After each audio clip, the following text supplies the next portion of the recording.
few days, like consistently doing that, he looked all refreshed and all like, far out. And then all of a sudden he would get like a phone call from someone, hey, there's a gig here, blah, blah, and he would get hooked up to playing live in the middle of the streets of Lisbon in Portugal. He started getting these gigs, things started happening. But he was still living at home, okay, which was the big obstacle. He was still living with his mum. His mum was suffering from mental illness, okay. And then I said, well, you know what you've got to do? You've got to stop masturbating. And he was heavy on that, right? And he didn't like that I told him that, but I said, you've got to do it because that's going to hold you back. Assuming you want to be a positive person anyway.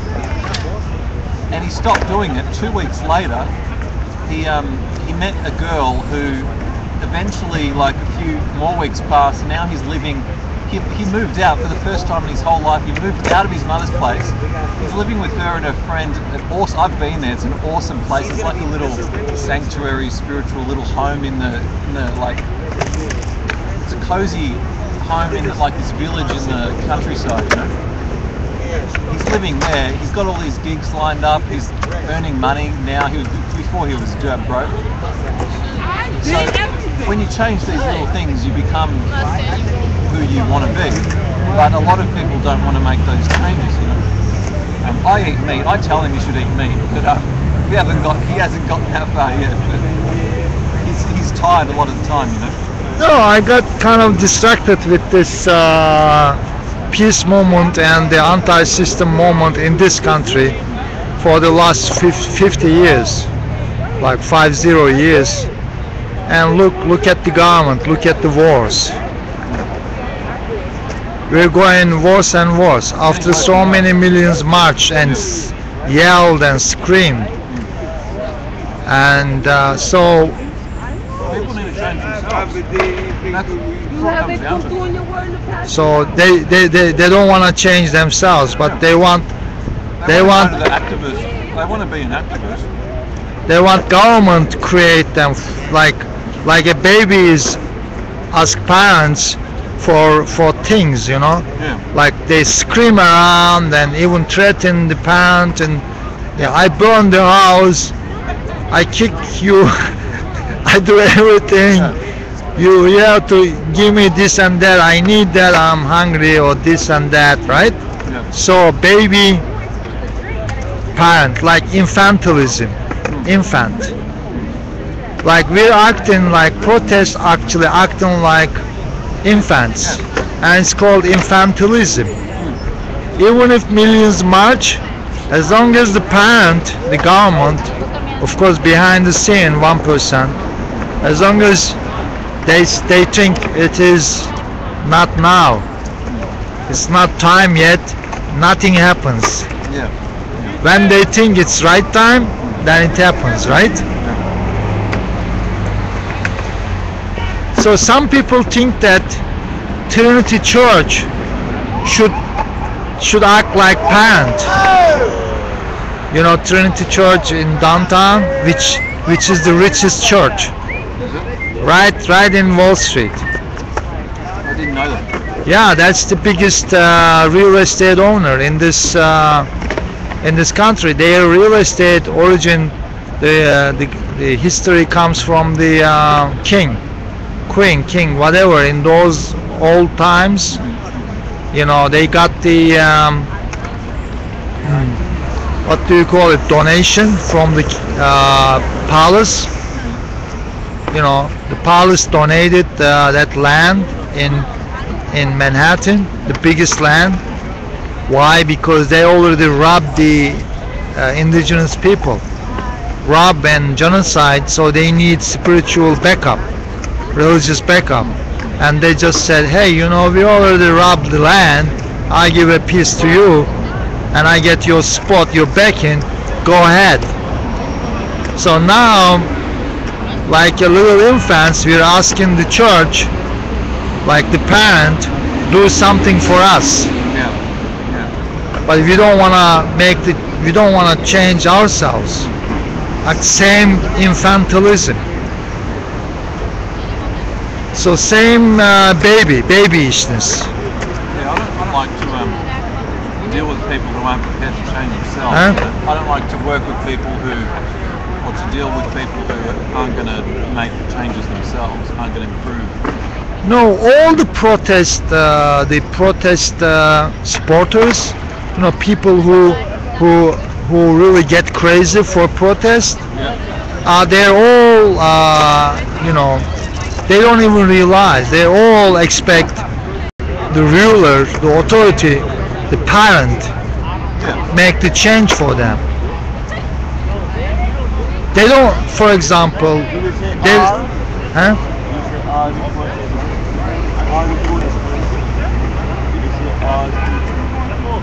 I can't hear you. Did you say all of the protesters or just some of them? No, the hardcore. The other ones even don't really think too much about it. They follow the hardcore activists mostly. I'm talking about the leaders, the organizers, the hardcore organizers, the facilitators, you know, the hardcore ones, like aggressive ones, and they know how to really organize people. And the other ones just follow them, followers. They don't even think about it. Yeah.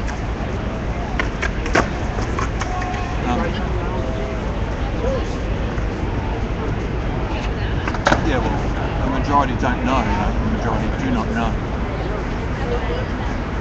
They lack knowledge. And that's going to keep happening. People aren't going to get any smarter.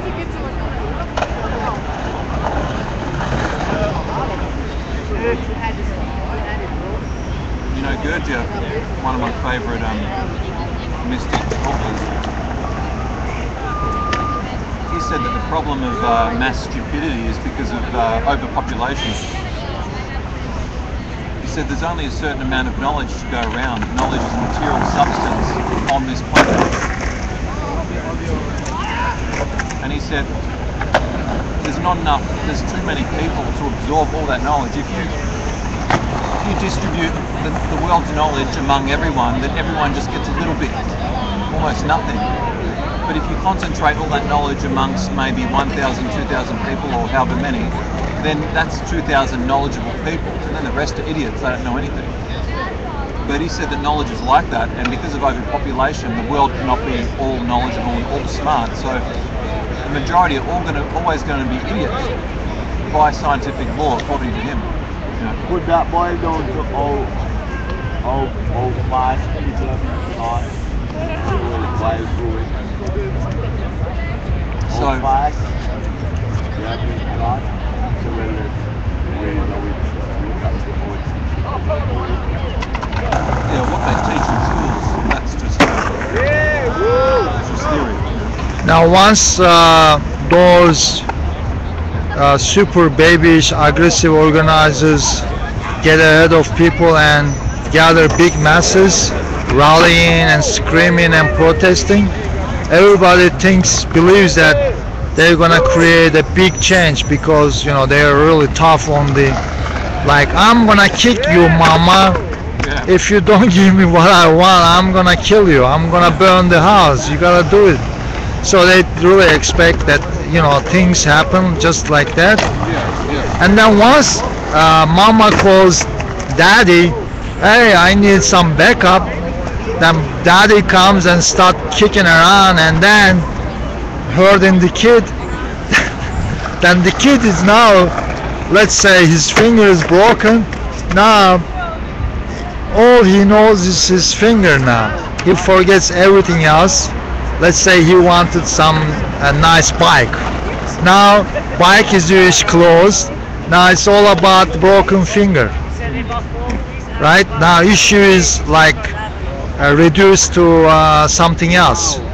Now the big protests, like in 1970 or 71, there was massive protest, and the number of arrested people is like more than 10,000 in one single day.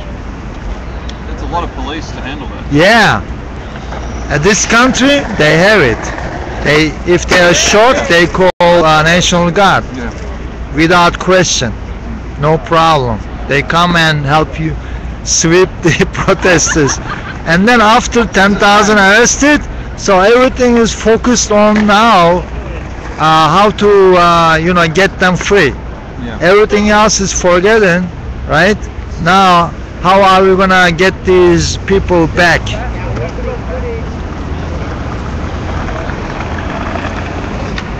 Well,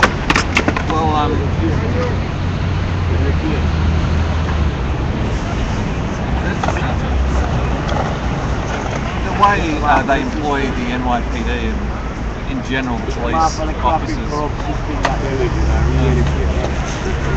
it seems like the people who lack direction in life always become police officers. So I always had a philosophy: if you lack direction in life, if you don't have any purpose, become a police officer, because everyone else is doing that. But I need a check. I gotta be something. you got to be something, yeah.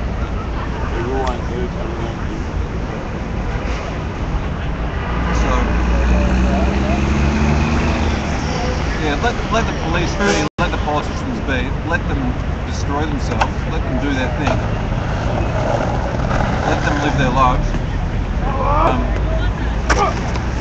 Just focus on your own life and your own world.